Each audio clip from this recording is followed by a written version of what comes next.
यदि कोई व्यक्ति यूपीआई के द्वारा ट्रांजैक्शन करता है तो इसके लिए क्या लिमिट दी गई है, डेली लिमिट क्या है, वीकली लिमिट क्या है, कब किसी व्यक्ति को इनकम टैक्स डिपार्टमेंट से नोटिस आ सकता है या फिर जीएसटी डिपार्टमेंट से नोटिस आ सकता है यदि वो यूपीआई के द्वारा ट्रांजैक्शन करता है। इसके अलावा यदि आप यूपीआई से ट्रांजैक्शन करते हैं तो किन बातों का आपको ध्यान रखना है ताकि आप किसी भी प्रकार की मुसीबत में ना फंसें, इसके बारे में हम इस वीडियो में डिटेल में डिस्कशन करेंगे। CS Satbir Singh YouTube channel पे आपका स्वागत है। पैसे को कमाना तो मुश्किल है ही, पैसे को बचाना उससे भी ज़्यादा मुश्किल है, लेकिन हम इस चैनल पे आपसे ऐसे टिप्स शेयर करते हैं जिससे कि आप अपना पैसा बचा सकते हैं, टैक्स बचा सकते हैं। तो फ्यूचर में भी आपको ये टिप्स मिलते रहें, इसके लिए आप हमारे चैनल को सब्सक्राइब कर लीजिए और आप हमें व्हाट्सएप चैनल और Telegram channel CS Satbir Singh tax hill पे भी सब्सक्राइब कर लें। लिंक वीडियो की डिस्क्रिप्शन में भी दिया गया है और कमेंट में भी पिन किया गया है ताकि आपको रेगुलर अपडेट आपके मोबाइल पे ही मिलते रहें। यूपीआई के द्वारा आप कितनी ट्रांजैक्शन कर सकते हैं, इसके लिए आरबीआई के द्वारा रूल दिए गए हैं। तो चलिए चेक कर लेते हैं आरबीआई के रूल। जैसे कि आप अपनी स्क्रीन पे देख सकते हैं, आप नॉर्मल यूपीआई ट्रांजैक्शन कर सकते हैं 1 लाख रुपए की पर डे। कई बैंक्स ने ये लिमिट जो है पर वीक भी सेट की हुई है, तो आपको अपने बैंक से कंफर्म करना है कि आप पर डे कैसे ट्रांजैक्शन कर सकते हैं, कितनी कर सकते हैं। जैसे कि एसबीआई में आप 1 लाख रुपए की यूपीआई के द्वारा ट्रांजैक्शन कर सकते हैं, भले ही आप सिंगल करें या फिर मल्टीपल ट्रांजैक्शन कर लें, मैक्सिमम 10 ट्रांजैक्शन कर सकते हैं। तो इस प्रकार डिफरेंट बैंक के द्वारा डिफरेंट लिमिट सेट की गई है। अब यदि आप हॉस्पिटल या एजुकेशन इंस्टीट्यूशन को यूपीआई के द्वारा पेमेंट करते हैं तो आप 5 लाख रुपए तक की पेमेंट कर सकते हैं पर ट्रांजेक्शन। इसी प्रकार यदि आप यूपीआई लाइट वॉलेट के द्वारा पेमेंट करते हैं जहां पे कि आपको इंटरनेट कनेक्शन की आवश्यकता नहीं होती तो 500 रुपीज़ पर ट्रांजेक्शन की आप पेमेंट कर सकते हैं। इसी प्रकार आरबीआई ने अब ई मैंडेट के अंतर्गत भी जो पेमेंट करने की लिमिट है उसे इंक्रीज़ कर दिया है, यानी कि ऑटोमेटिकली आपके अकाउंट से पेमेंट डेबिट हो जाती है। जैसे कि यदि आप म्यूचुअल फंड की पेमेंट करते हैं, इंश्योरेंस प्रीमियम की पेमेंट करते हैं या क्रेडिट कार्ड की पेमेंट करते हैं तो 1 लाख रुपए पर ट्रांजैक्शन की आप पेमेंट कर सकते हैं। इसी प्रकार इनिशियल पब्लिक ऑफरिंग या रिटेल डायरेक्ट स्कीम के अंतर्गत भी आप 5 लाख रुपए पर ट्रांजैक्शन की पेमेंट कर सकते हैं। इसके अलावा यूपीआई से रिलेटेड कुछ और रूल आरबीआई ने चेंज किए हैं 1 जनवरी 2024 से, जो चलिए ने भी देख लेते हैं। जैसे कि यदि आप capital market, collection, insurance, foreign inward remittance जो है 2 लाख रुपए पर ट्रांजैक्शन कर सकते हैं। तो इसके लिए अब आपको किसी एडिशनल फैक्टर ऑथेंटिकेशन की जरूरत नहीं होती है पेमेंट करने के लिए, तो आप यूपीआई की ऑटो पेमेंट कर सकते हैं। इसके अलावा यदि आप मर्चेंट को पेमेंट करते हैं तो उसके बाद मर्चेंट ये पेमेंट बैंक से कलेक्ट करता है, तो यदि वैल्यू 2000 रुपये से ज़्यादा होगी तो उस केस में मर्चेंट को 1.1% इंटरचेंज फीस भी पे करनी होती है। इसके अलावा यदि कोई व्यक्ति अपने यूपीआई आईडी को यूज़ नहीं करता है 1 साल तक तो उस केस में उसका यूपीआई आईडी ऑटोमेटिकली बंद कर दिया जाएगा बैंक के द्वारा ताकि उसका मिसयूज़ ना हो, टैक्सेबल है। तो इस प्रकार आप पर्सनल ट्रांजैक्शन यूपीआई के द्वारा कर सकते हैं, जैसे कि कपड़ा खरीदा है आपने या फिर कोई मिल्क खरीदा है या कोई ग्रोसरी आइटम आपने खरीदी है, कोई फूड आइटम खरीदी है। लेकिन जो बिजनेस ट्रांजैक्शंस होती हैं वो आपको अपने करंट अकाउंट से ही करनी चाहिए, क्योंकि उस वक्त आपको एक्सप्लेन करना पड़ेगा कि आपने कौन सी इनकम ली है और कौन से जो एक्सपेंसेस हैं जो कि बिजनेस से रिलेटेड हैं उनके प्रूफ आपको देने होते हैं। अदरवाइज ये अनएक्सप्लेन ट्रांजैक्शन मान ली जाती है और उसके ऊपर इनकम टैक्स लगा दिया जाता है। तो आपको अपने अकाउंट को कैसे मैनेज करना है, सेविंग बैंक अकाउंट को, इसके ऊपर आप वीडियो देख सकते हैं CS Satbir Singh YouTube channel पे, जिसका link top right hand side में कार्ड में भी दिया गया है। तो आप इस वीडियो को देखिए और समझिए कि आपको सेविंग बैंक अकाउंट के लिए क्या लिमिट दी गई है कैश एक्स्ट्रा की। यूपीआई और भीम ऐप के द्वारा आप पेमेंट भी कर सकते हैं और इसे इनकम टैक्स में रिकॉग्नाइज किया जाता है। इनकम टैक्स में रूल है कि 10,000 रुपये से ज़्यादा आप पेमेंट किसी व्यक्ति को एक दिन में कैश में नहीं कर सकते हैं और ट्रांसपोर्टर के केस में 35,000 रुपये से ज़्यादा पेमेंट एक व्यक्ति को एक दिन में कैश में नहीं कर सकते हैं। ये पेमेंट आपको अकाउंट पे ही चेक, अकाउंट पे ही bank draft, electronic clearing system या फिर इलेक्ट्रॉनिक मोड से करनी होती है। तो यदि आप यूपीआई के द्वारा पेमेंट करते हैं या फिर आप भीम ऐप के द्वारा पेमेंट करते हैं तो इसे भी लीगल माना गया है, ये ऑथराइज्ड है, आप इस मोड से पेमेंट कर सकते हैं। तो सबसे पहले समझते हैं कि यदि आप यूपीआई से पेमेंट करते हैं अपने बैंक से तो उस केस में इनकम टैक्स के रिटर्न पे इसका क्या असर आता है। तो जैसा कि आप देख सकते हैं कि यहाँ पे व्यक्ति ने 5 लाख रुपए बैंक में जमा किया और उसके बाद उसने हॉस्पिटल का बिल जो है यूपीआई से पे कर दिया। फिर उसने 1 लाख रुपए जमा किया और फिर उसने बच्चे की स्कूल फीस पे कर दी। फिर उसने यहाँ पे 1.5 लाख रुपए जमा किया है कैश में और फिर उसके द्वारा अपना बिजली का बिल जो है वो भर दिया है। तो इस प्रकार यहाँ पे उसने टोटल पेमेंट 7,50,000 की है। तो अब यहाँ पे इनकम टैक्स डिपार्टमेंट ये पूछेगा कि ये 7,50,000 रुपये की पेमेंट करने के लिए आपके पास पैसा कहाँ से आया, ये जो कैश में अपना पैसा जमा किया है इसके सोर्स क्या है। तो उस वक्त आपकी रिटर्न चेक की जाएगी। यदि मान लीजिए यहाँ पे व्यक्ति ने इनकम टैक्स की रिटर्न भरी है सिर्फ 5 लाख रुपए की, जबकि उसे यहाँ पे कमाई हुई है 7.5 लाख रुपए की, तो इस प्रकार ये उसकी रिटर्न मैच नहीं कर रही है। और इस केस में जो अनएक्सप्लेन्ड ट्रांजैक्शन होगी, जो अनएक्सप्लेन यहाँ पे आपकी 2,50,000 रुपये की एंट्री ज़्यादा आ रही है, इसका मतलब है कि आपने कुछ ट्रांजैक्शन इनकम टैक्स से हाइड की हैं। तो इस केस में इनकम टैक्स डिपार्टमेंट आपके ऊपर टैक्स की लायबिलिटी निकाल सकता है। अब हम दूसरा केस डिस्कस कर लेते हैं, जहाँ पे कि व्यक्ति रिसीव भी करता है अपने बैंक अकाउंट में यूपीआई के द्वारा, पेमेंट भी करता है। तो जैसा कि आप अपनी स्क्रीन पे देख पा रहे हैं, यहाँ पे व्यक्ति डिफरेंट डेट को यूपीआई से अपने बैंक में ट्रांजैक्शन जो है वो लेता है और यहाँ पे अमाउंट 7,65,000 का हो गया है पूरे फाइनेंशियल ईयर में। इसी प्रकार वो पेमेंट भी करता है यूपीआई की और यहाँ पे पेमेंट आ रही है। तो अब यहाँ पे इनकम टैक्स डिपार्टमेंट पूछेगा कि जो रिसीव किया है अमाउंट, इसके सोर्सेज क्या थे, कहाँ से फंड आया है। तो मान लीजिए आपने तो रिटर्न सिर्फ 3 लाख रुपए की भरी है, जबकि आपके एक बैंक अकाउंट में तो 7,65,000 रिसीव हुआ है। तो इस प्रकार मतलब आपने अपनी रिटर्न को मिस रिपोर्ट किया है, अंडर रिपोर्ट किया है। इसी प्रकार जो आप यहाँ पे पेमेंट कर रहे हैं इसकी भी एक्सप्लेनेशन मांगी जाएगी कि आपने पेमेंट कब की है, किसे की है, क्यों की है, इसके बिल आपको देने होंगे और इसे एक्सप्लेन करना होगा। यदि आप इन ट्रांजैक्शन को एक्सप्लेन नहीं कर पाते हैं तो जो अमाउंट रिसीव किया गया है और जो अमाउंट पे किया गया है दोनों को ही अनएक्सप्लेन्ड माना जा सकता है इनकम टैक्स डिपार्टमेंट के द्वारा, और इस प्रकार टोटल अमाउंट के ऊपर टैक्स लायबिलिटी निकाली जा सकती है, पेनल्टी और इंटरेस्ट भी निकाला जा सकता है इनकम टैक्स डिपार्टमेंट के द्वारा। कई बार व्यक्ति अनजाने में गलती कर देता है, जैसे कि उसने अपना क्रेडिट कार्ड अपने फ्रेंड को या फिर रिलेटिव को यूज़ करने के लिए दे दिया है। तो उस केस में उसका फ्रेंड जो है उसके खाते में पैसे डाल देता है यूपीआई के द्वारा या फिर नेट बैंकिंग के द्वारा, जिससे कि वो आगे पेमेंट कर देता है क्रेडिट कार्ड के लिए। लेकिन यहाँ पे आपको ध्यान रखना है कि इसकी इन्फॉर्मेशन जो है बैंक के द्वारा इनकम टैक्स डिपार्टमेंट को भेजी जाती है। तो चलिए वो रूल देख लेते हैं क्रेडिट कार्ड से रिलेटेड।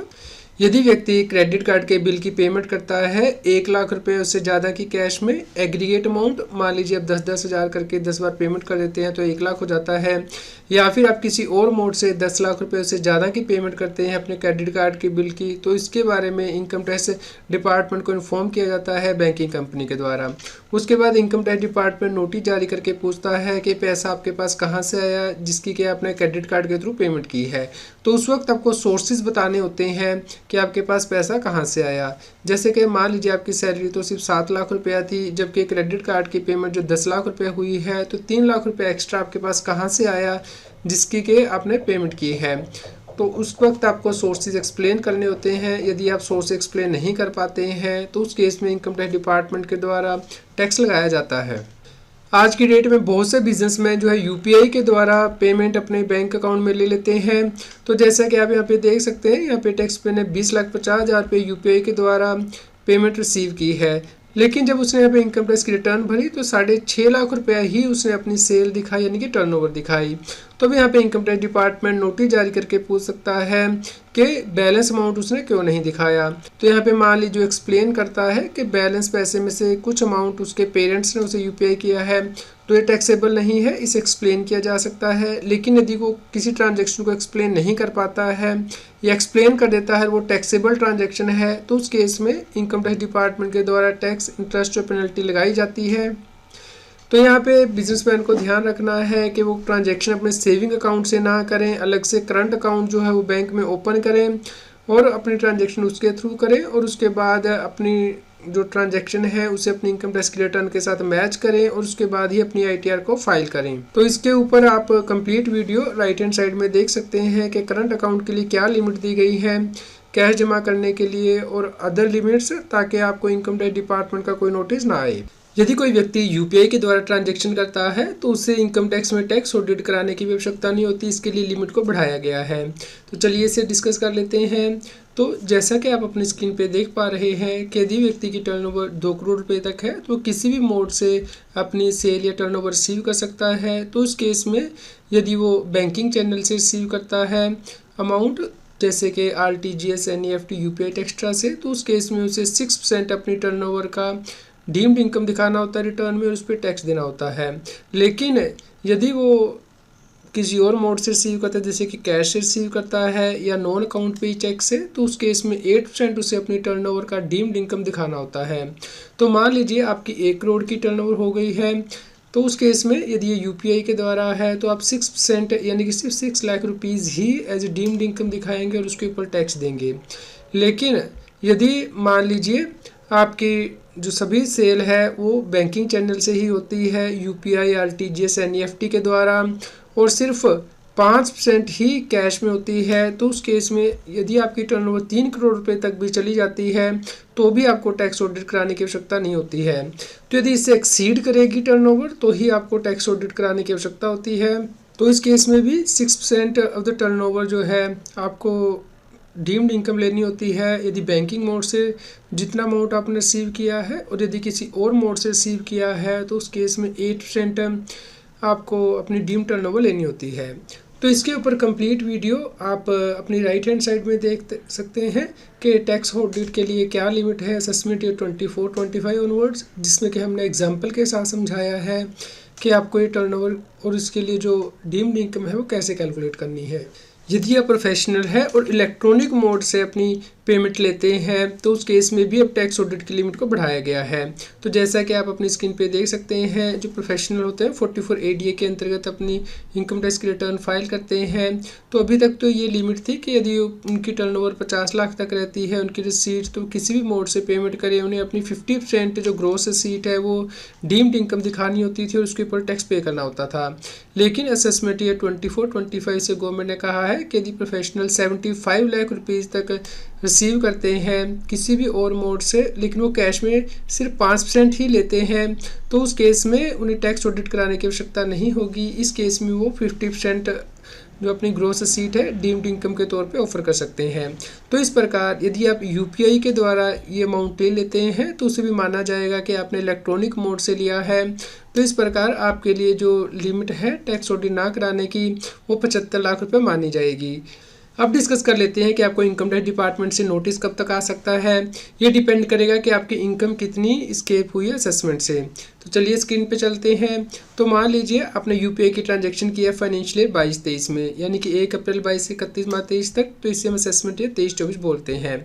तो यदि ट्रांजैक्शन 50 लाख रुपए से कम है तो उस केस में इनकम टैक्स डिपार्टमेंट 3 साल के अंदर कभी भी नोटिस इशू कर सकता है असेसमेंट ईयर के खत्म होने के बाद, यानी कि 31/3/2027 तक।